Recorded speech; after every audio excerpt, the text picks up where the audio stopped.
Hello everyone, it has been an eventful week with so many tech giants reported their Q1 2022's earnings.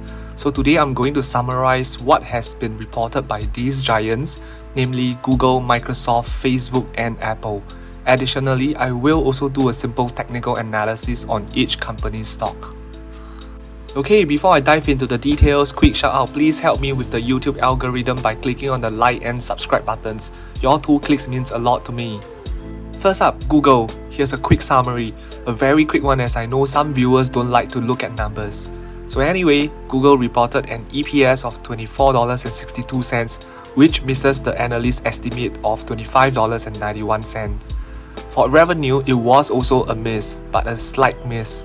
The key highlights of the earnings call is actually the huge miss of the YouTube ad revenue by about $700 million. Finally, we have the fast-growing Google Cloud beating analyst estimate. To add on, I just wanted to highlight that despite falling short of estimates, their revenue was up 23% from the same quarter last year. But the market reacted poorly to this, likely because this is their first miss since 2019, and also because their YouTube growth has slowed down quite a fair bit. Lastly, good news to investors.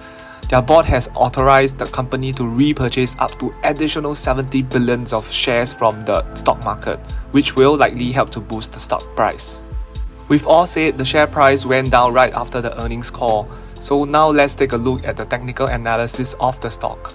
It's looking bearish at the moment, as you can see from the steep downward channel, marked by the 2 red lines. It has also broken the critical support at $2,500, which has now turned into a big resistance.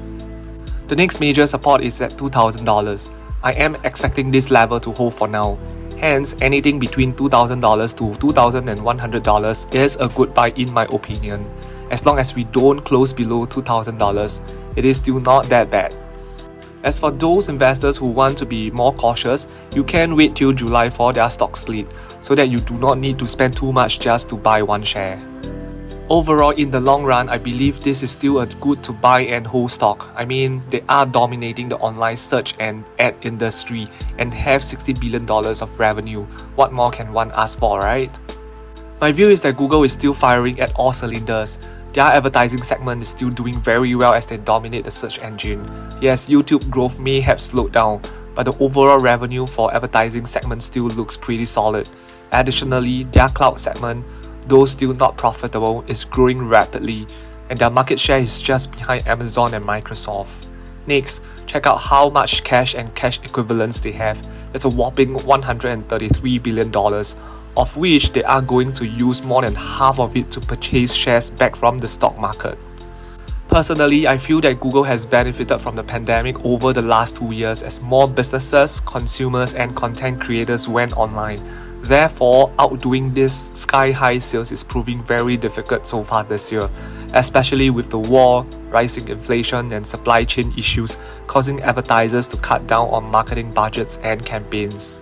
But did Google perform terribly because of this? No, their revenue still continues to go up by more than $10 billion when compared to Q1 2021. Furthermore, when analysts revise their expectations and most of these headwinds start to go away in future, Google's stock will likely continue to rise again. And don't forget, stock split is coming, where cheaper stock price may entice more retail investors to put their money in the company. Moving on to Microsoft, the company beats analyst predictions on both earnings per share and revenue. Their reported EPS was $2.48 versus analyst estimate of $2.31. As for revenue, it came in slightly higher at $51.73 billion versus analyst expectations of $50.88 billion. To also highlight, their revenue increased by around 22% from a year earlier, and that's the fastest growth since 2018. More importantly, the company gave very strong Q2 guidance. They are expecting about $50.15 to $51.05 billion, passing the $48.92 billion consensus among analysts. Interestingly, the stock initially dropped in after hours but went up after the company issued a strong sales forecast. So let's move on to the technical analysis of the stock. Okay, the support at sub $270 seems to be holding strong, as you can see that the stock tried to break and close below $270 on 4 occasions but failed to do so. This means buyers are stepping in at this point. So just like Google, as long as this key support level doesn't break, we should be okay. But if the broader market drags it down, the sell-off can be massive below 270, which can potentially free fall to 220's range. For the stock to reach $220, that's almost 18 to 20% downside, and if that happens, it means the whole market is very bearish. Will I be afraid? No, I will be busy scooping up more stocks at that range. But putting aside the bear case scenario of 220, personally I think entry price for consideration will be around low 270s and maybe the next one will be 240s range. Despite the current gloom and doom around big tech companies, the demand for Microsoft products and services continue to grow, as you can see from the management's confidence when they issued strong and robust forecasts in the upcoming quarter and year. Just like Apple, Microsoft has a very powerful ecosystem. For instance, most of us are using Excel, PowerPoint and Outlook at work. Then you have your Skype or Teams for collaboration and virtual meetings, and SharePoint or OneDrive for file storage and sharing. With such high level of familiarity and these products integrating so well with each other, do you think it's easy for you or the company to switch to another brand? Therefore, with this high switching costs in their core products and their newer yet fast-growing cloud business, I think Microsoft is more resilient than other tech firms. Moving on to Meta Platforms or Facebook, the company reported a better than expected profit in the first quarter, but their revenue was disappointing, so here's a quick summary. The company reported an EPS of $2.72, which is higher than the market expectations of $2.56.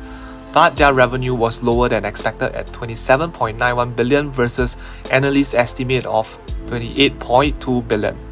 Their daily active users are slightly better than expected, but the monthly daily users fell short by a little. And in case you're not aware, their revenue, despite growing 7% in the quarter, it actually marks the first time in Facebook's 10-year history as a public company that their growth is less than 10%. To add on, for the next quarter, Facebook forecasts their revenue at around 28 to 30 billions. And this is less than what the analysts have estimated, which is around $30.6 billion. But here are two good news that they have reported. First, their expected 2022 total expenses is expected to decrease from around 90 to 95 billion range to 87 to 92 billion dollars range. Also, they have pretty solid cash flow of $14 billion, up from $12 billion. Moving on to the technical analysis bit, the support at 180 seems to be holding strong. The stock rallied to sub $200 after earnings report. To me, I'm not too convinced by this rally as I feel it is not sustainable. It could likely be a dead cat bounce. The bullish trend can only be confirmed when it closes above 220, at least for a few days, and I don't think it is going there anytime soon. As the current market remains weak, companies that show weaknesses like Amazon, Facebook and Netflix will usually flush down faster than the rest. And next week is crucial. If the broader market chooses to go downwards after Fed's meeting and 180 breaks, we may go to the pandemic low as mentioned in my last video, which can be as low as 130's range. Since Apple rolled out their iOS changes in Q2 2021, their revenue has been flat and not really growing except for Q4 2021, which I believe it was due to the festive period where advertisers tend to spend more marketing dollars. As mentioned earlier, their current quarter revenue is $27.91 billion, and for next quarter's guidance is around $28 to $30 billion. With this, personally, I feel that $30 billion revenue is like a ceiling now. So if they can't hit the big three, it means that they are still unable to navigate the iOS headwind, as well as competition from TikTok. And if a company stays flat or stops growing in terms of revenue, it means there is a chance that it may go down soon. I mean, not saying it will definitely happen, but the odds will increase for sure. I also wanted to highlight, despite their revenue went up from $26 billion to $27 billion, their net income has gone down by about $2 billion. So that's also something that investors should think about. So all in all, we are not out of the woods yet for Facebook. But with that being said, this is still a solid billion-dollar company and its PE ratio is relatively cheap now. I mean, are they going to crash and crumble? I don't think so. At the most, this stock may just turn into a value stock if their growth remains flat in future. And to be transparent, I have mentioned before that I am invested in the company and I am still holding to their shares. Like I shared, it will definitely take more than a quarter for them to tackle the headwinds. I think I will give them, say, maybe around 12 months to address the challenges while watching their quarterly report like a hawk. So when necessary, I will sell the shares. But for now, nope, not selling yet. Alright, finally we have Apple. The company beats analyst expectations with solid earnings.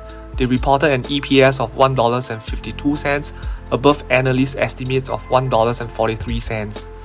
The overall revenue came in higher than expectation too at $97.26 billion as the iPhone and services segments continue to grow. Specifically for service segments, it is up by 17.28% year over year.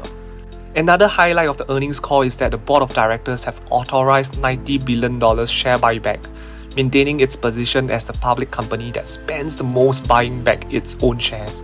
And they are also increasing its dividend payout by 5%. However, despite the strong earnings, Apple CFO warned of various challenges ahead, including supply constraints related to COVID-19 that could hurt sales by between $4 billion and $8 billion, especially with the lockdowns in China. I guess this is probably the reason why the stock was down since the reporting of their earnings. So here's the technical analysis. Just like Google, it is currently in this very steep downward channel and it needs to break out of it to be bullish. As mentioned last week, the 200 moving average of $159 is acting as a strong support. There is also another support line at $156. So this range of 156 to 159 is crucial next week. Say after the Fed's meeting and the bearish trend continues, we may retest much low at $150. And if the flush persists or capitulation happens, then the next level of support is around $140. Honestly, if Apple falls to 140s or 130s range, I will definitely load up more shares without a doubt. But mind you, if Apple gets flushed down, everybody else is going down. It's like you die, I die, everybody die. It will be a sea of red. So as an investor, you probably need to manage your emotions when that happens. My view is that Apple is really one of the most resilient companies and stocks around. Very quickly, let's check out the breakdown of their net sales, which is split into products and services. So for products, all of us are very familiar with the range of products, and despite the fact that the company has already captured so much market share in the world, it is still growing. But I want to bring your attention to the services segment, which is racking in close to $20 billion of sales in one quarter. In case you don't get the message, what I meant is, today Apple can just sit around and only focus on their product segment, and their revenue is good enough at $70 billion, which is amazing for any company. But apparently, Apple is not doing that as they continue to ramp up their services segment, which includes App Store, Apple Music, Apple TV+, iCloud and other subscription services. This additional source of revenue has brought their overall revenue to close to $100 billion. And mind you, this is only one quarter worth of revenue. So the gist is, Apple is very different from many other companies as they constantly innovate and look for money in other areas. Look at Netflix, who only has their streaming service to count on, and look at their stock price now. And with so much cash lying around, Apple could also acquire other companies to create another source of revenue. I don't know, could be EV, could be cybersecurity, or maybe another streaming media company. Personally, I feel that the other two companies who are constantly looking for other sources of revenue are Tesla and Microsoft. My view is that various big tech firms such as Amazon and Netflix and other once high-flying growth stocks such as Teladoc Health have been under heavy pressure so far this year amid the inevitable higher interest rates from the Fed Reserve, which would raise borrowing costs and weigh on the valuations of those companies. Okay, some investors must be puzzled as to why some companies reported solid earnings, example Apple, but the stock went down. But when Facebook reported a not so good earnings, the stock rallied more than 10%. I think this is the period where investors need to dig deeper. Apple's stock went down could be due to the weak forecast ahead, while for Facebook, it could be because lots of bad news were already baked into the stock price before the earnings report. But as mentioned, I don't think the rally will sustain. But nobody knows the true answers, as this quote pretty sums it up. Markets can remain irrational longer than you can remain sovereign. Anyway, market makers and institutions are behind all these huge movements and volatility, and it is impossible to guess what is up their sleeve. So with the Fed meeting coming up this week, it is probably wise to let the market makers make their move first. Let them decide the direction of the market. Then we as retail investors try to tag along. Alright, that's all for this video. Are you buying the recent dips? If so, do let me know in the comment section below. Lastly, thanks for watching my video. Hope you can like, share and subscribe to my channel to show a little support. Really, thank you very much.